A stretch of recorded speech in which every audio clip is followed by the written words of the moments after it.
Artificial intelligence used to be a tool for generating decorative assets. Now it builds complete, deployable software architecture. Two platforms are driving this change and rapidly replacing legacy user interface software: Anthropic's Claude Designer and OpenAI's ChatGPT Image 2. If you look at their marketing, both claim to be comprehensive design studios. They even share the exact same price tag, $20 a month. This creates the illusion that they are interchangeable, but beneath that identical pricing, their machine learning architectures operate on strictly opposing logic. Your subscription is an investment in a specific workflow. If the tool's underlying logic doesn't match your daily tasks, you will find yourself spending hours fighting the software instead of shipping your work. Let's look at Claude Designer first. Think of Claude as the logic engine. It focuses on programmatic structure, interactive prototyping, and actual code deployment. This compares to ChatGPT Image 2, the pixel synthesizer, engineered for high-volume visual accuracy. Notice the different endpoints. Anthropic built Claude for software engineering, while OpenAI built ChatGPT to synthesize massive visual data. Because these systems are optimized for different goals, generic benchmark scores don't tell the whole story. To make the right choice, we have to look at where each tool actually struggles in a real-world enterprise workflow. Claude Designer operates on a process developers are calling vibe coding. Instead of manually writing syntax, you generate customized user interfaces through an ongoing conversation with the AI. This flowchart illustrates the initial input phase. You start by uploading your raw brand guidelines and the visual mockup to set strict technical parameters. The system processes those inputs and outputs raw React or HTML code. When you spot an alignment issue or a styling error, you don't dig into the code. You take a screenshot of the error, feed it back into the AI loop, and Claude isolates the problem to refactor the code without breaking the rest of your architecture. This works because Claude has a measurable advantage in programmatic logic. In blind tests evaluating coding proficiency, Claude's engine wins 67% of the time, consistently catching complex bugs that other models miss. By combining visual inputs with a powerful coding engine, Claude Designer successfully closes the gap between a static design mockup and an active, functional prototype. But running a multimodal reasoning engine of this size requires massive computational overhead, and that brings severe operational limits. If you are on the $20 Claude Pro tier, you are strictly capped at approximately 45 messages every 5 hours. When you're casting heavy code bases back and forth, you will hit that hard usage cap mid-sprint. At that point, your production simply halts, forcing you to either wait or upgrade to a much more expensive $100 tier. There are also structural blind spots. Claude's outputs might look correct on screen, but the underlying code often lacks the strict accessibility tags and rigid variables required by mature enterprise systems. You will still need a human developer to clean up the semantic architecture. Additionally, Claude is highly specialized. It cannot generate native raster images from text prompts, and its voice interaction capabilities frequently freeze on complex commands. Claude is a highly capable structural architect, but if your daily workflow requires generating a high volume of visual assets, its strict token limits and lack of native image generation make it economically impractical. OpenAI took a completely different approach with ChatGPT Image 2.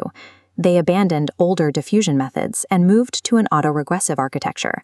This means the model generates images token by token, using the exact same pipeline it uses to write text. Processing pixels and characters together solves the oldest problem in AI image generation: garbled words. ChatGPT Image 2 now achieves a 99% accuracy rate for text rendering. We are looking at a generated mockup here featuring perfectly rendered Japanese typography. The ability to instantly deploy marketing assets in kanji, Arabic, or Hindi opens up global markets without requiring a secondary cleanup phase. Before generating a single pixel, it can search the web, pull live data, and map complex spatial relationships. Because it's highly optimized, the $20 ChatGPT Plus tier gives you a massive volume advantage, allowing roughly 160 messages every 3 hours.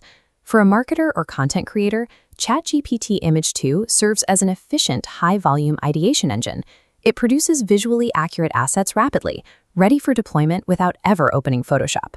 But that massive visual output comes with a hidden tax. The autoregressive architecture has introduced a persistent noise pattern bug that professional users are flagging constantly. If you try to maintain character consistency by feeding a previous image back into the model, this artifacting compounds.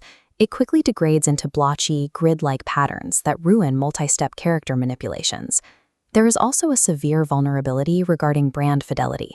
The system is prone to something called temporal hallucinations. In multiple professional tests, users uploaded an exact high-resolution corporate logo for the AI to use. Instead of following the strict instruction, the model ignored the upload, ran its own web search, and applied an outdated logo from before the company's rebrand. Because ChatGPT is heavily optimized for safety, the design community agrees its baseline outputs feel highly sterile, lacking a specific artistic edge. ChatGPT offers unmatched volume and multimodality, but you cannot leave it on autopilot. Relying on it for final client deliverables requires constant human policing to enforce strict brand identity and correct visual artifacts. Evaluating these tools isn't about deciding which one is objectively better. It comes down to matching their distinct architectures to your daily deliverables. Looking at this routing tree, if you are a digital marketer or content creator who needs multilingual social campaigns, data-heavy infographics, and massive daily output volume, you fall under the visual and data focus. You should route to ChatGPT+. Your specific trade-off is accepting high visual volume in exchange for the manual labor of policing brand hallucinations. On the other hand, if you are a front-end developer or UI/UX designer needing structural prototypes, complex React refactoring, and logical bug audits, you have a code and structure focus. You should route directly to Claude Pro. For a solo professional on a strict $20 budget, aligning your subscription directly to your primary task is the only way to mitigate the respective flaws of each system. However, for enterprise product designers and organizations attempting to fully replace legacy vector tools like Figma at scale, $20 a month is rarely sufficient. Attempting to force either Claude or ChatGPT to act as a standalone tool for enterprise production inevitably causes the pipeline to bottleneck and fail. The proven power user strategy is a $40 per month hybrid stack. The workflow always initiates in ChatGPT Image 2, using its auto-regressive engine to generate pristine, text-accurate visual mockups and custom raster assets without hitting Claude's token bottlenecks. As seen in this process flow, you then take those visual outputs from ChatGPT and feed them directly into Claude Designer. Claude uses those images as strict reference constraints to engineer the final, deployable codebase. True enterprise production velocity in 2026 isn't achieved by choosing a winner. It is achieved by deliberately fusing OpenAI's high-fidelity visual synthesis with Anthropic's deep programmatic logic.